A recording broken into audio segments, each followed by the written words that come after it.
Hey, what's up? I know, random video of my actual face being shown all together. I just wanted to give you some of my thoughts on Lost Odyssey. At the end of the Lost Odyssey playthrough on here, I just kind of wanted to give my final thoughts on the game, a little bit more formatted. If you enjoy these kind of think pieces, thoughts, or reviews alongside with the game we just finished playing, please let me know in the comments below. And if you're new here, subscribe to the channel. There's videos coming out almost every single weekday here at 5 p.m. It's been about 12 years since the last time I've kind of played this game all the way through, at least until disc 4. What I do appreciate the most out of this game is that it's made streaming for me on twitch.tv/BushwickNerd much more fun. So much so that I want to continue doing so and move on to the first Mistwalker game, Blue Dragon. And although I've said many times that Lost Odyssey is my favorite JRPG of all time, I still feel the need to be able to address a lot of the faults that I feel like it still has. The game's difficulty often ramps up with bosses and areas that don't necessarily match the natural pacing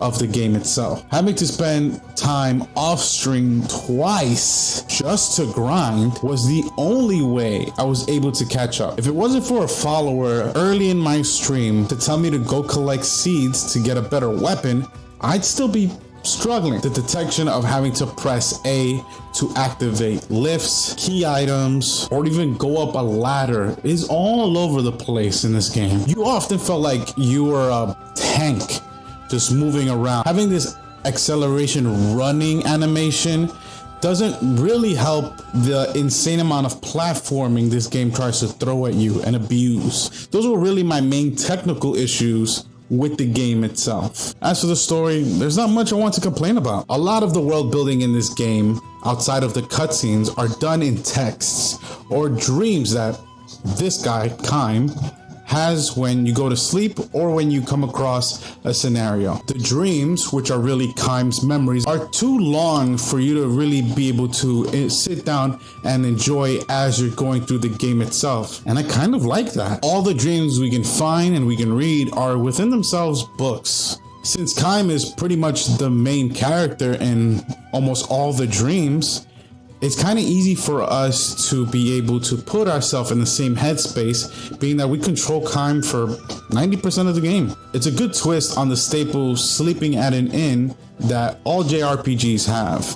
Not only is it a moment of rest for the characters themselves, it allows for a true moment of rest in which we can go back into their dreams and their memories and really indulge ourselves in the time before. I would have loved to see Jensen's backstory on how he became this magician, mercenary / ladies man, or how being separated from Seth affected Seth's life as part of the main plot itself. The main plot of the game really just focuses way more on the immortals and their story than it does on the mortal characters themselves. Their time to shine is really in optional quests, conversations, and at times things you have to go out of your way to do in order to feel that the character is more well-rounded. And it shows the most with Jansen and Seth. For Seth, a lot of the life that he lived away from Seth was being a pirate and gaining friends through being a pirate. You wouldn't know that unless you went to go find his fortress. That is completely optional and there is no reason to do it. On the other hand, it worked well for Jensen. We got to see him grow from being a slime ball to eventually falling in love with Ming and becoming king of Numara. A lot of his growth really showed when he started to show concern for the children, and his constant jokes with Seth made it really feel like for once Jensen had found people that he cares about and those who care about him. Lost Odyssey has always been my favorite JRPG of all time. And when I first came to that conclusion, it was because I had a lot of fun fighting with these characters and then watching the stories of the immortals unfold. I've always had a fascination of these archetypes of characters and how living forever is a curse. Replaying now as a person arriving in their 30s has really made me realize and appreciate the message that the game has been trying to tell me this entire time. What's more important than staying young forever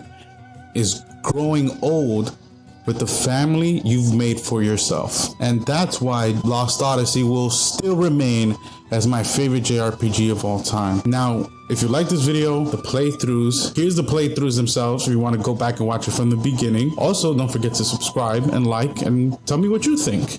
Are you excited for me playing Blue Dragon or anything?